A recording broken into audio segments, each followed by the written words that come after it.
Okay, let's continue with our morning session. It's a real pleasure to introduce Ricardo Weder from UNAM. And Ricardo is going to speak about limiting absorption principle for singular solutions to Maxwell equation and plasma heating. Well, thank you. Well, thanks for inviting me, and I am very pleased to be in this conference for Natig. But thanks for the invitation. Well, so this is in collaboration with Bruno Desprez, Laboratoire Lyons, de Paris 6, and Lise-Marie Imbert-Gérard. She's now at Cuernavaca Institute, but she was a student at the time in Paris. Actually, part of his work is his thesis, her thesis. Now, some references. Well, these are the main articles. And this is a physics article, so to let physicists know what we were doing, and some new results too. And there is a numerical, well, related result for the numerical implementation, this Lise-Marie thesis in Paris 6 in 2013, and a more recent paper where the numerical aspects are discussed. And then related material for local analysis around the resonance. I will talk about hybrid resonances in the cold model in plasma physics.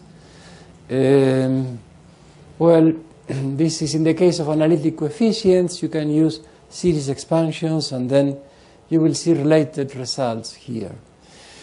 But then, what is my problem? Now, the issue will be the heating of plasmas with electromagnetic waves for the cold plasma model, in the particular case of the hybrid resonances. Now, this is a classical problem that you find it in textbooks in plasma physics. However, there is a renewed interest about these problems. Well, in particular, mathematical physicists and applied mathematicians, but it's much larger. To take these problems again, to study them with maybe some more modern analytical tools, and eventually have good numerical methods. And why the interest? Well, an important reason is Project ITER that perhaps you heard about. And so there is interest in revisiting them for these reasons, right? Now, what is ITER? ITER is a large tokamak that is under construction near Cadarache in the south of France. Now, this is a huge international undertaking involving the USA, European Union, Russia, China, Japan, Korea, India. And what is at stake is they are building a large tokamak, hoping that, well, of course there are tokamaks since the 50s, but this is going to be much larger, and they think, the physicists, plasma physicists, that because of the volume, eventually will be successful in order to produce energy by fusion, right? And of course, if this happens to be true, well, since it seems more and more that politicians will never agree in reducing fossil fuels use, well, this could be an alternative, right? Eventually produce large amount of energy with less pollution, and much less pollution, and eventually a safe way, right? And then what this is a picture of what is supposed to be eventually this tokamak. Actually, if you go to the web page, it's a beautiful web page. It's very illustrative. There are many pictures and explanations there. And this is what is under construction, right? And, it's hard to estimate the cost, but they are talking about some 15 billion euros just to have it working as an experimental facility. So, of course, if you talk to a physicist, they do not really know if this will succeed. But still, the governments are willing to invest the money, right? Now, what is the good news? for mathematicians, applied mathematicians, mathematical physicists, is that there are nice mathematical problems associated with this project, and I hope to talk to you about, well, at least one of them, right? And so what is the idea? You have a fusion plasma. It doesn't have to be a fusion plasma, but this is a main motivation, perhaps. You send electromagnetic waves in a plasma. You think that you have electrons, and then, say, ions. Actually, those are heavy particles, but let's say ions to simplify. And you send electromagnetic waves, well, say, because of two reasons. One, that I will not discuss, is for plasma tomography. Actually, as an inverse problem, this is a very nice type of inverse problem that has been not so much studied.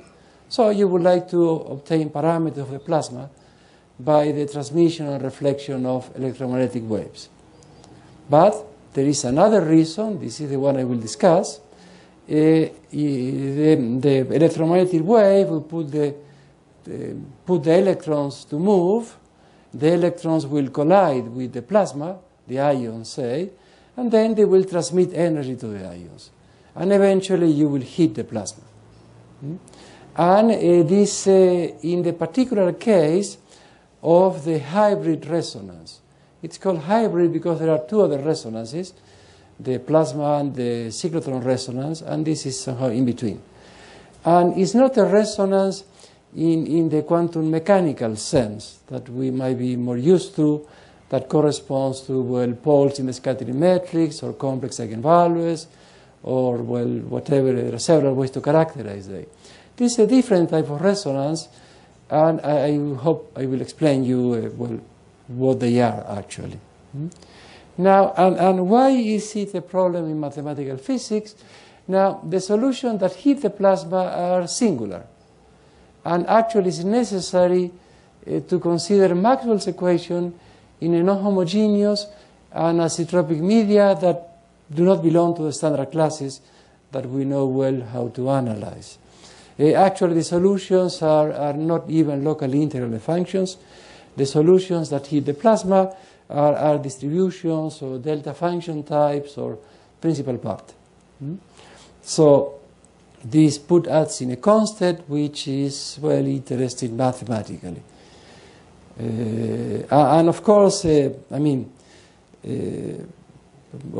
the physicists were trying to study this equation numerically with more or less standard tools, but the solutions being so singular, well, of course there were problems, right? And then this is... so what is the problem? Now, the original equations are the Newton-Maxwell's equations. So we have Maxwell's equations here. We have U sub E is the velocity of the electrons that you have on the plasma, that they produce a current. N sub E is the density of the electrons, so they are the source of the electromagnetic field. And then we have Newton's equation for the electrons. This is just the Lorentz force, but, and this is an approximation in the called plasma model. In your tokamak or in your medium, you have a large magnetic field, a very large one. But locally, you can assume it's constant. And then there is a small magnetic field. This is the one that you're studying that is evolving into the plasma. And the small magnetic field is B. Here I should have B sub 0 plus B. But I have only B sub 0 because it's much larger than the small, well, the smaller magnetic field or electromagnetic field that I send into my plasma. So remember this picture of the tokamak. Well, I am sending a wave there. Well, the experimental physicists are sending the wave. Right? And this is a very important factor. This is the mass of the electron, and nu is the collision frequency. So in this model, we forget about the ions variables, and we represent the ions, it's kind of a bath, and then there is a collision frequency between the electrons and the ions, and this amounts to a friction force.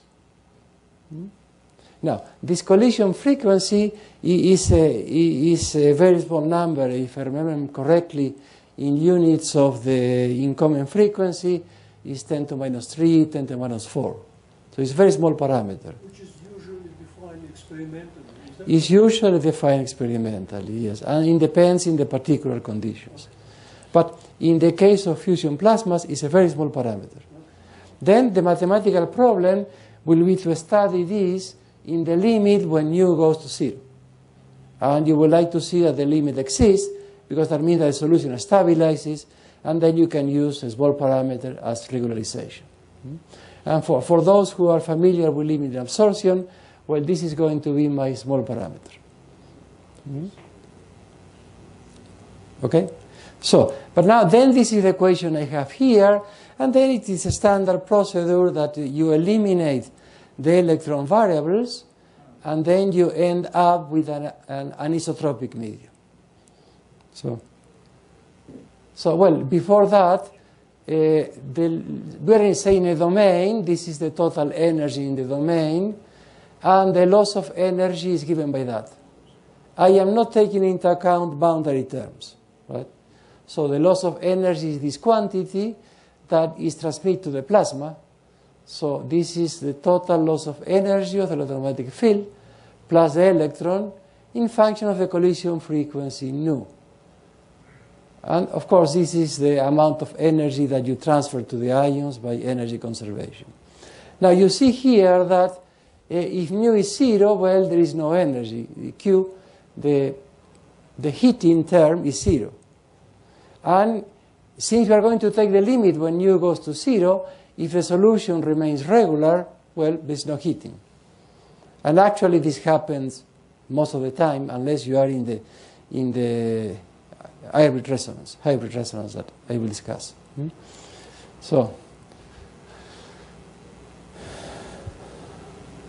So this is very, very small then in typical situations.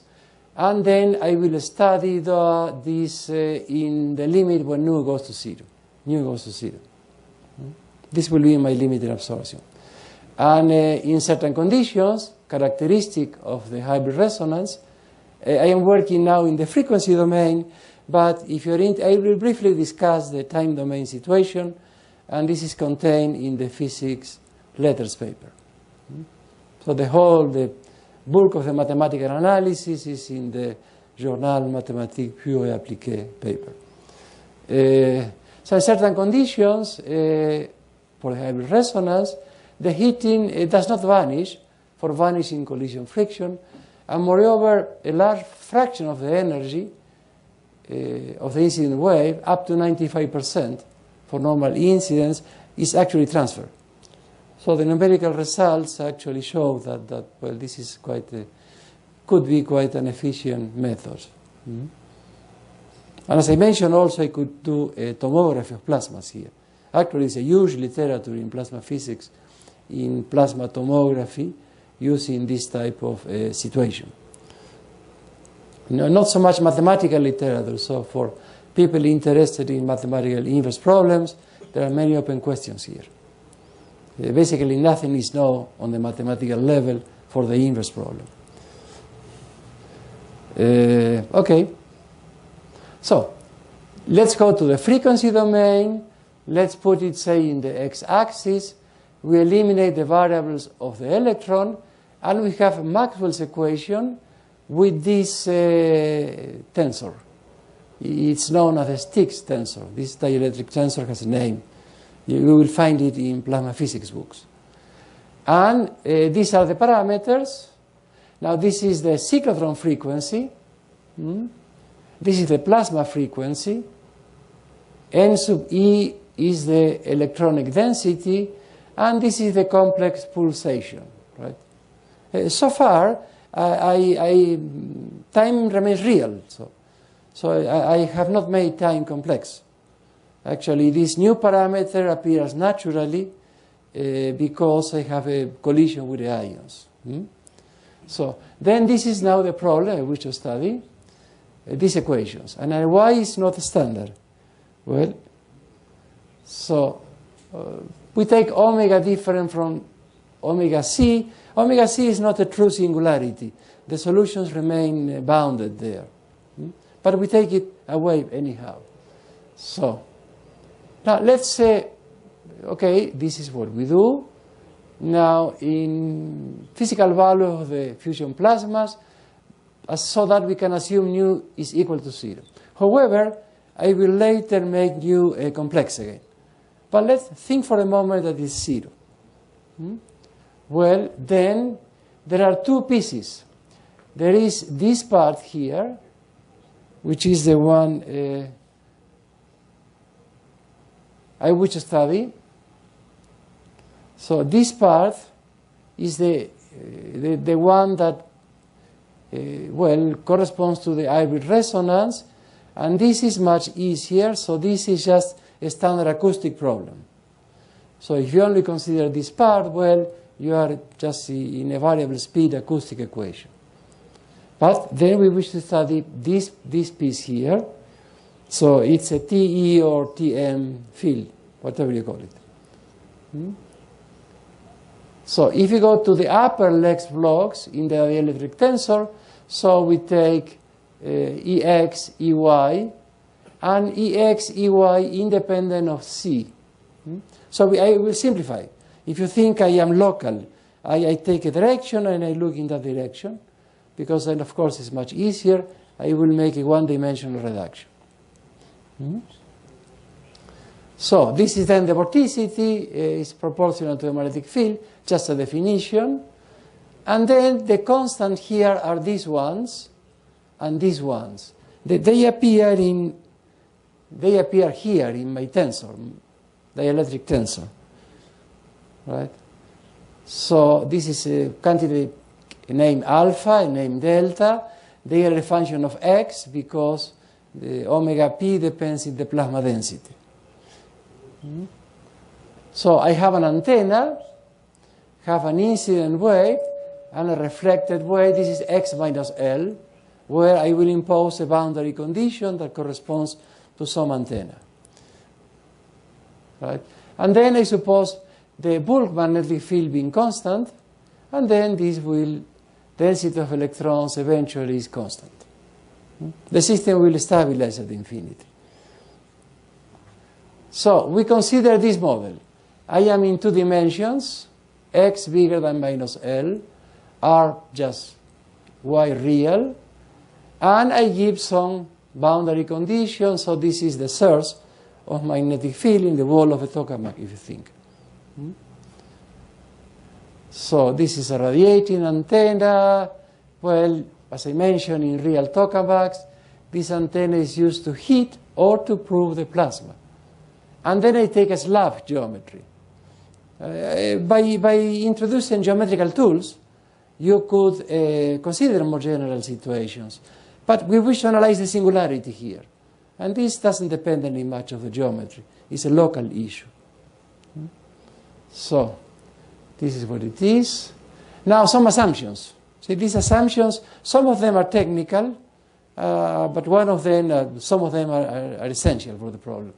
So some continuity, delta of 0 different from 0. Actually, it's only at 0 that I need differentiability. Away from 0, it could be just bounded and measurable.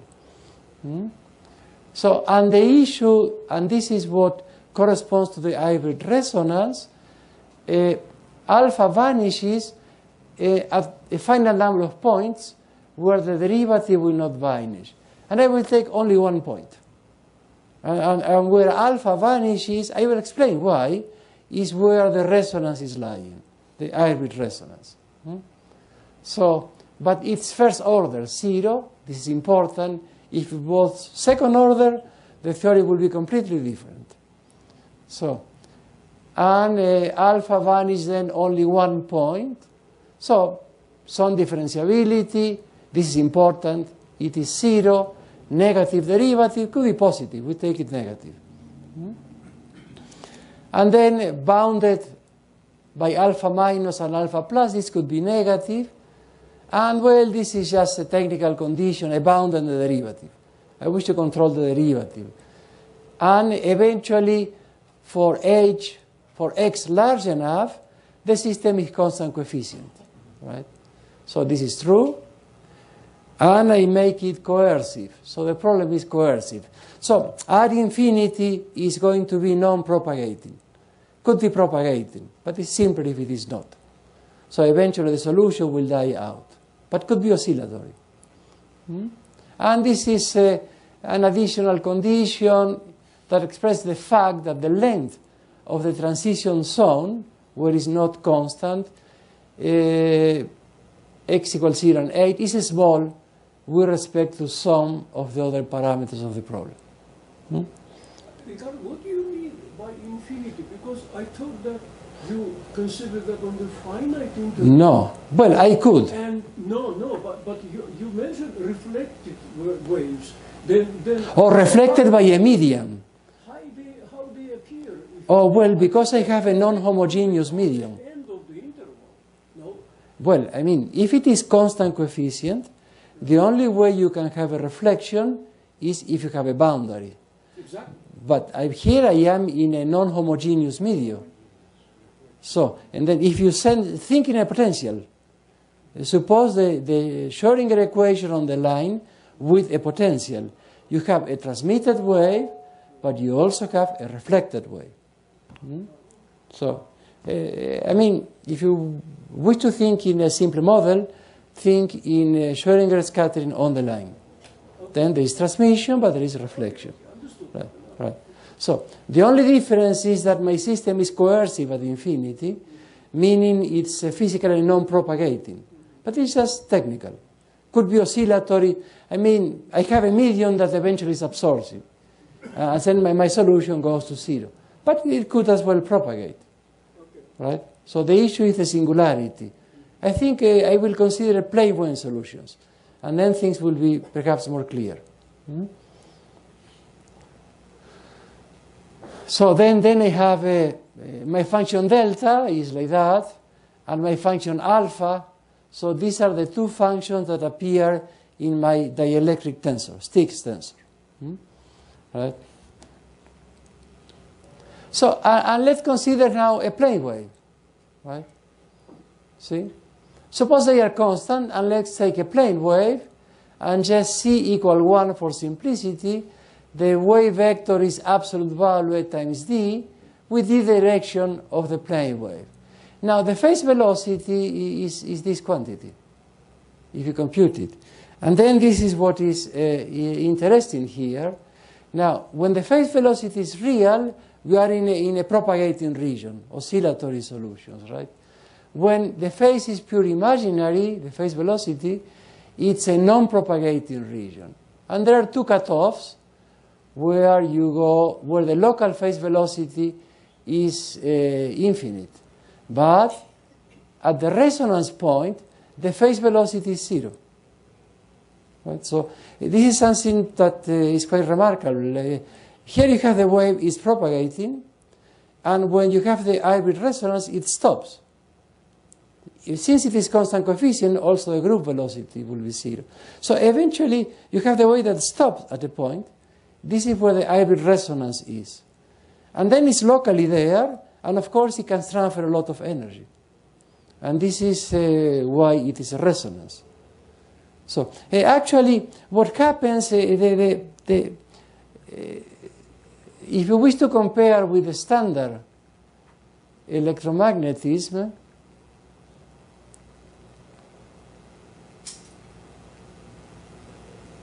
so this is a quantity alpha. Alpha is a dielectric constant in my tensor. Think of alpha, suppose it was a scalar, and suppose that the dielectric constant was alpha. Then we are in a peculiar medium where the dielectric constant is positive, and then in a continuous way it goes to 0, and then it's negative. If you remember, if you took a class in electromagnetism, well, dielectric constants always are positive, right? But here it is positive, it's continually going to 0, and then it's negative. You can think that the speed of propagation was positive, then it was 0, then it was negative. Something like this happens in metamaterials. which are artificial materials, rather controversial also, and this so-called negative index of refraction metamaterials. They have similar properties. But most of the time, those are jam discontinuities. If you would have a jam discontinuities, then the solution would remain regular, H1 in so left class in each side. Here, what happens is that it goes continually to 0, and the energy density being epsilon, so the electric constant, times the absolute value of the electric field square. If the epsilon can go to 0, then the E square, electric field square, can be divergent, and still the density remains finite. So the energy conservation allows for in very singular solutions whenever the dielectric constant is 0. Actually, not only allows, those are the only ones physically interesting. So in that sense, it's not something that you will find in the standard theory. In the case of jam discontinuities, at least in some situations, still you are in the realm of the usual Maxwell theory, because you can regain positivity by some tricks. But here you have to deal with the fact that your speed of propagation goes to 0, change sign. It's not totally the case, but you can think like that. What is actually true is that you have this, the physicists call this the extraordinary wave. The extraordinary waves, at the resonance point, it stops there and eventually moves, right? So it stops in the sense that the phase and the group velocity is 0 at the point. So, how long they exist, those states? Well, how long in quantitative terms? In the physics letters papers, we study wave propagation, right? And there we did not do numerics there, but by studying a wave packet, you could see how much time is in the resonant region, the wave packet. Because from the point of view of energy should be conserved, right? So, I mean, well, but remember that there is the devil here. The devil are the ions. So energy is transferred to the ions. So energy is conserved, but what happens is that I have the electric field, I have the electron, and I have the ions, the plasma of ions. And the total energy is conserved, but the energy of the field plus electron is not.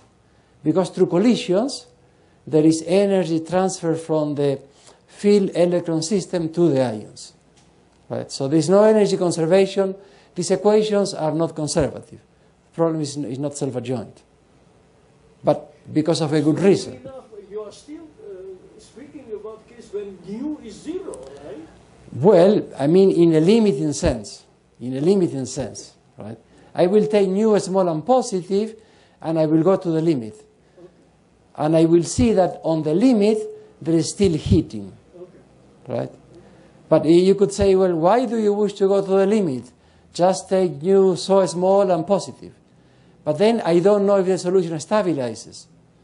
So I wish to know that the limit exists, because then I know that I can use nu small and positive as regularization parameter. That's what we do actually, right? So this is it's a subtle system, this one. Okay. Right? No, it's very, very beautiful analysis actually. Well, and then you will see soon that Hilbert and Picard appear. Yeah. And right? subtle actually. Well, yes. So, maybe I talk later about that, but you will see that we need Hilbert now. And Picard. So these are my plane waves. So this is a particular case. Here the system is propagative. Well, it has to be because you wish to send the wave to the plasma, right? Then there is a first cutoff. Here the solution is exponentially decreasing. Here it stops. Here the phase velocity is 0, and then eventually positive. And here is negative, so it's non-propagating, but it could be positive here. So the analysis will be basically the same. What is essential is this region, and this is the heartbeat resonance. The fact that at the point of the resonance, the wave will stop there, so there is no propagation locally. Well, this is for this particular case, right? Well, the Wooden problem, right? So we are in unknown territory, then we need somebody we can trust.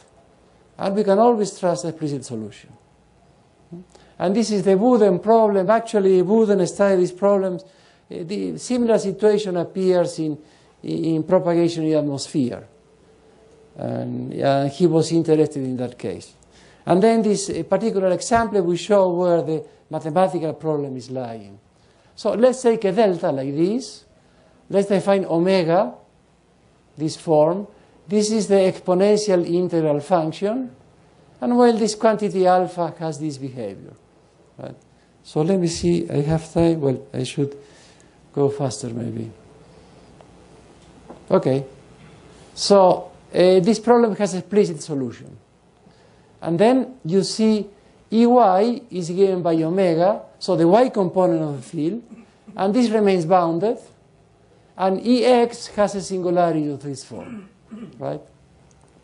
So if you solve explicitly this problem, the X component, the one along propagation, this is the one that is colliding eventually, becomes singular. So if X is different from 0, well, this is a solution. But now, 1 over X is not really a distribution, and then the singular solution is not a solution in mathematical sense. Right? So we wish to make it a solution in mathematical sense. Now, to make it a solution, well, we can take all of these possibilities. Of course, this one is going to be a principal part. This is a good choice. But then you can add a bunch of delta functions and derivatives. This already shows that the solution will not be unique if it is a mathematical solution. Right? But then of all of these possibilities, which one you pick? And which one will be the physical solution that will eventually hit the plasma? Well, as happens often in this type of situation, we again take nu small and positive, and we do some limiting absorption principle. So this is the way to understand this problem. Ricardo, here is X is one-dimensional, right? Yes. So I knew this formula without this sum, meaning that it's usually one term, no? Well, if you wish, okay. Okay, suppose you only wish to take a solution for X different from 0. Okay. Right? Then 1 over X. But now I say, well, I wish my solution to be a solution in distribution sense. So I wish to solve the equation in distribution sense. In other words, I wish to include 0 in the domain where I solve the equation. Then how do I do? Well, a good guess is to say that this is going to be a principal value. Right? But if I add any finite sum of deltas and derivative for X different from 0, I get the same solution. What I am telling you is that this problem will not have a unique solution. Will not have a unique solution because if X equals 0 is in my domain where I wish to solve, then I can just add whatever delta functions, whatever distribution will support at 0, I can add it. And I don't change the special function solution. And we are going to see that this is crucial. And actually, the physics of the problem will define a limit in absorption and will tell me exactly what I have to put here. And there are two options. One that will heat the plasma and one that will cool the plasma, will take energy from the plasma. It's possible to write 1x plus minus E0. This is what is going to be. This is what is going to be. And plus E and minus E0 will actually heat the plasma or cool the plasma. So this is what I will do. This is what you will guess, right? But From the point of view of limited absorption, I mean, we do limited absorption since the beginning of the 20th century. It is even older than the Sommerfeld radiation condition. And, well, I remember properly is 1912. But always for regular solutions, never in such a singular situation. Solutions which are locally L1, locally L2, and we will see the difference when the analysis begins. And actually, I will take profiles which cannot, not necessarily solvable. First, when there is a more friction between the electrons and the ions, so we will do this again, alpha plus I nu. So I will add this collision frequency reappears to regularize the problem. Right? And then I will take the limit as nu goes to plus minus nu to 0. And then, well, this will characterize the physical solution, and this will allow me to compute the heating coefficient, so the amount of heat that I transfer. And actually the answer in this particular case is this one. Right? This is precisely what you have to use. Denote EI by this quantity. Well, this is the behavior, and then actually what you get is precisely this.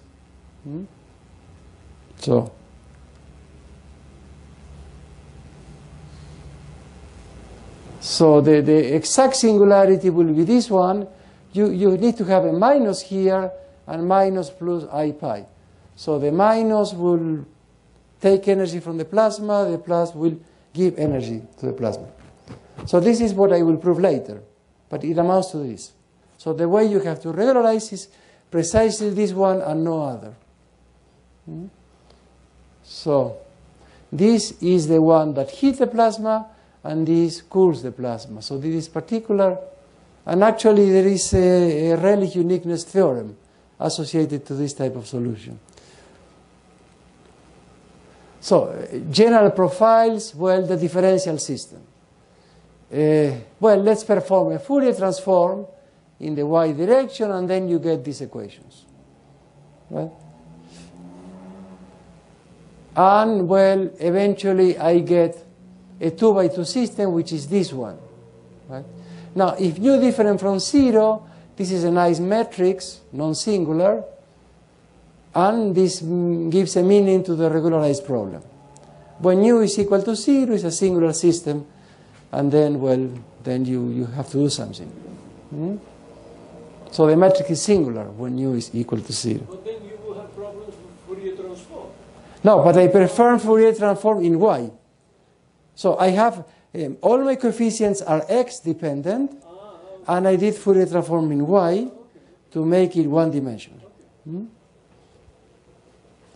So, okay, let me introduce some. I will now write down the integral equation, and then the mathematical problem will appear in a perhaps more clear form. Right? So, well, I just take A nu and B nu, a fundamental system of solutions with a standard type of boundary condition. This is just a kind of a derivative, and I define a kernel, and then eventually a proposition, then let's call EX, EY, W, U, V, and W.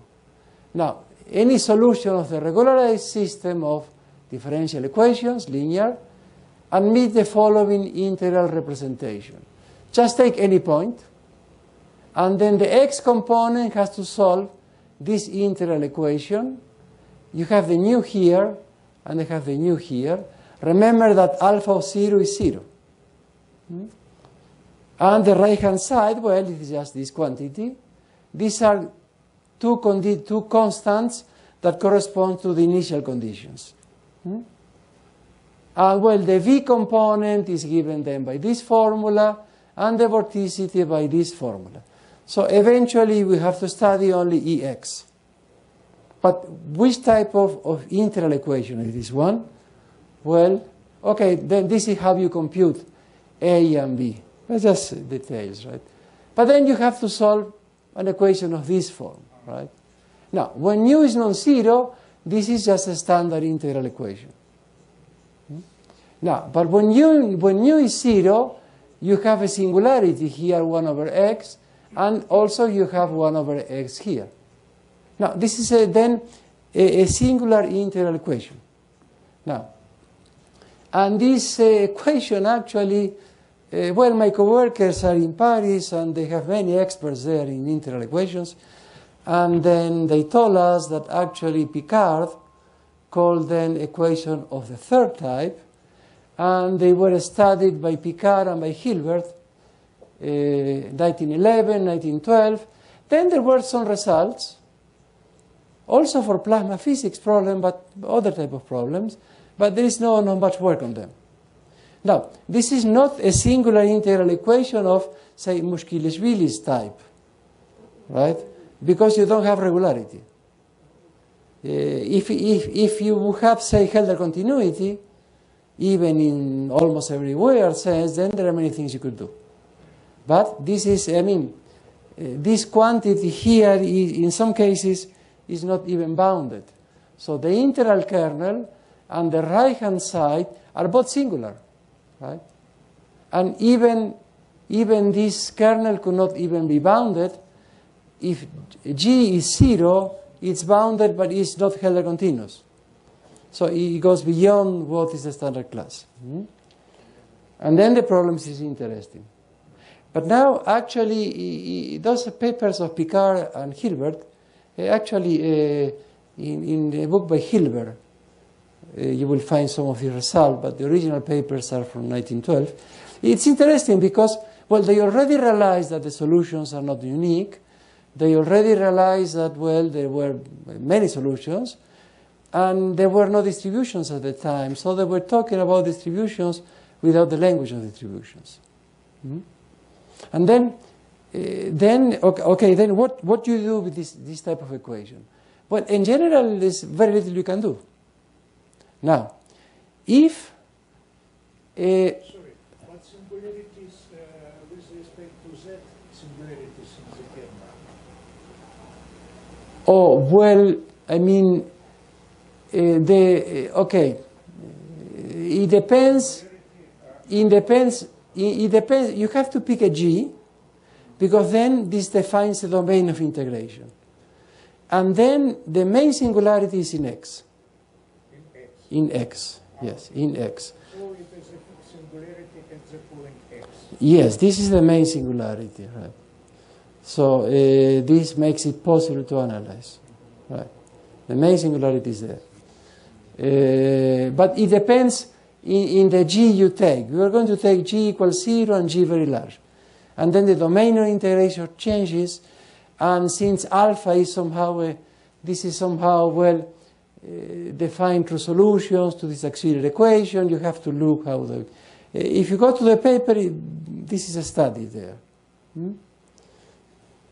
So, now, so in general, there is not much you can do. For example, the main reason why we were able to solve, and it's also the case important in physics, is that the 0 of alpha it's like x. So it's a first order 0. And then, if you replace alpha of x by, say, x, then it's an antisymmetric function around 0. And it is this antisymmetry that allows us to solve. If it was 1 over x squared, then it will be completely different, the analysis. So, but then how do we solve the problem? Okay, then what is the main theorem say? Now, theta, remember, I performed a Fourier transform, and theta was a Fourier variable. Physically, is the angle of incidence of the wave, but just a parameter. So, let's take Ex, Ey, W, and we define a solution, a solution that has to be normalized at infinity, has to go to 0 actually, and suppose the singularity is theta nu2 will have singularity 1 over I nu. You have to prove that such a solution exists. And then you would like to take the limit nu as 0. And this is the limiting absorption principle.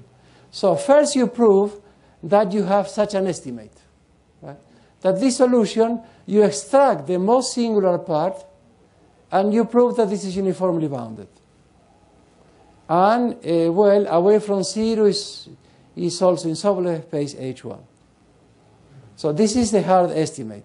And this is the estimate that, well, a priori, there's no reason why this should be true.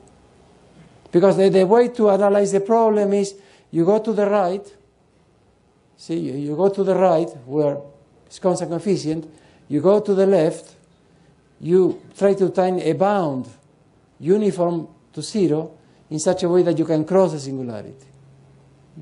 And the way to do it is that you extract the most singular part, you prove this is true for the most singular part, and for the remaining is the standard perturbation theory.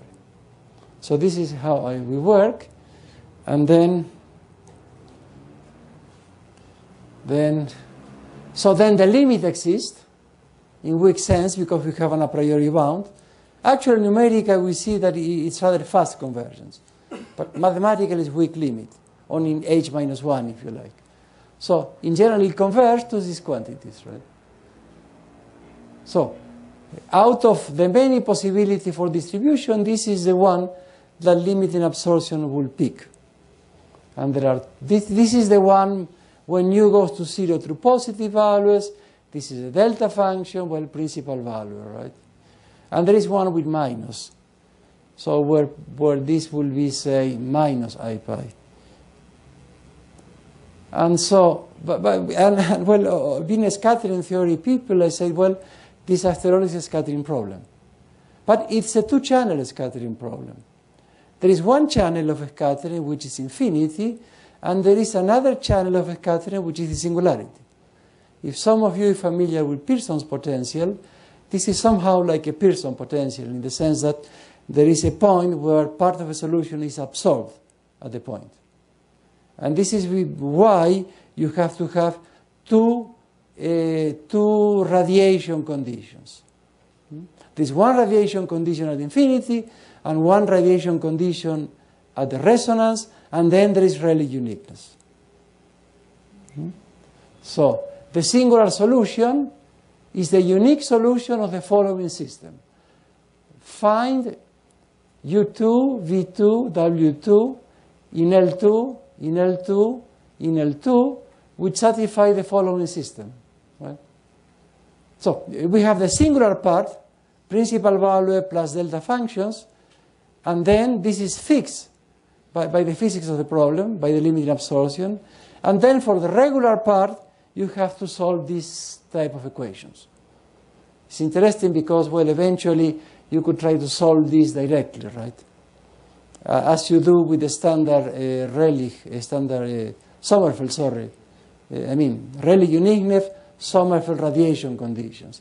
I have two radiation conditions here. One goes to 0 at infinity, but could be oscillatory, outgoing at infinity. And the other radiation condition is here. I have to specify precisely the singularity that I have.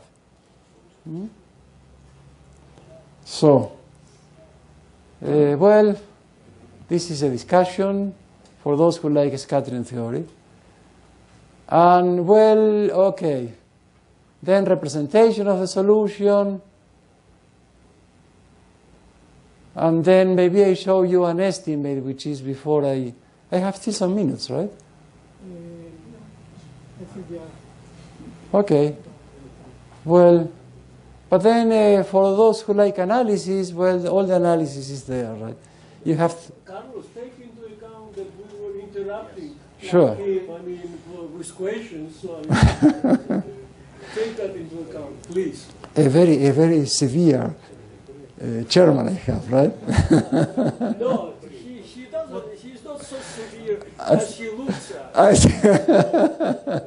since Natig is the birthday boy, I can suggest some more minutes. So let's do it. Sure. Okay, so I show you some of the mathematical analysis of the problem. And then there is the numerical results, that, but I don't think I will have time.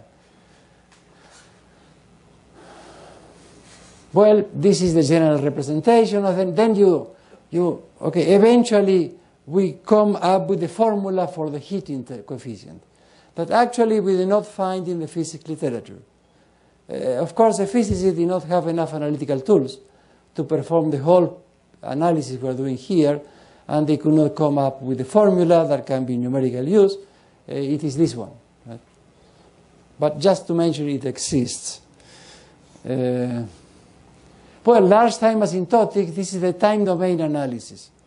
Say, well, okay, is this a true physical solution? How do I know? Well, if it is a true physical solution, it has to describe an incoming wave packet, a reflected wave packet, and an absorbed wave packet, right? Well, this theorem tells you that this actually is true, in weak sense, because it is not in local L2 sense. So this is actually, this local energy goes to zero, so to say. But from physical point of view, the final verification is that to compare with the experiment. Sure, but this is true. You have some possibility? You have some devices now which well, the physicists, they do that, yes. Because actually, yes, sure. They do that, and we have numerical results for the heating coefficients, and they know how that. But as mathematical physicists, the question was, well, I gave a regularization proceeding. I compute a solution, but is this a physical solution? If it is a physical solution, a wave packet has to be a decent wave packet that is partially reflected and partially absorbed. So this theorem tells you that. Okay? And this was published in this physics journal because, for one thing, we wanted to inform the physicists about the results, and moreover, we wanted to see if this was not true, then our solution was just junk, right? I mean, junk mathematically, physically speaking. Right? So, well, you have to construct a basis of solutions, and well, there is a regular solution, but maybe I don't mention that. The solution which is not singular blows up at infinity. So here we are in a situation where the regular solution is useless because it corresponds to a search at infinity. And then the singular solution is characterized first by this singularity 1 over I nu. And, well, okay, I have to, there's so many things to be done. But this gives you the idea. First, we estimate the solution for x positive, and we have a singularity 1 over x with nu 0. This is Kronfeld's lemma. It's not deep. Then, well, then we rewrite the equation, and eventually we have an estimate up to 0, and then there is this quantity. So what we do is, in the integral equation, we replace in the right-hand side the whole solution for the most singular part. And for the most singular part, using the symmetry, we get the a priori bound. And the a priori bound is this. So this is the most singular part we have. And then we have an a priori bound.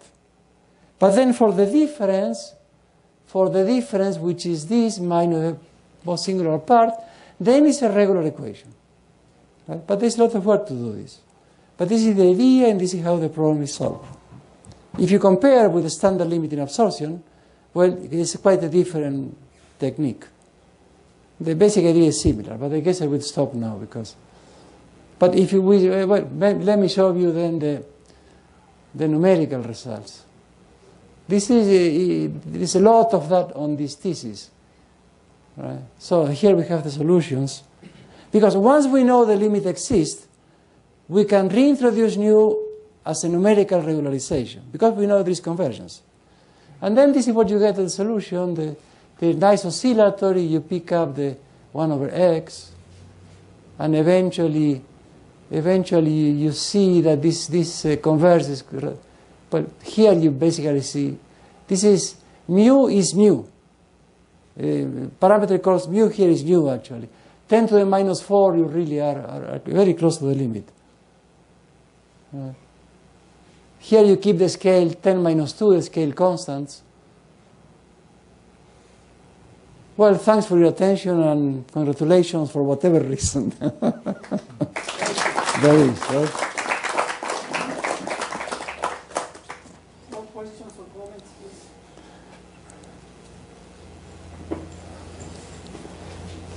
I think that you should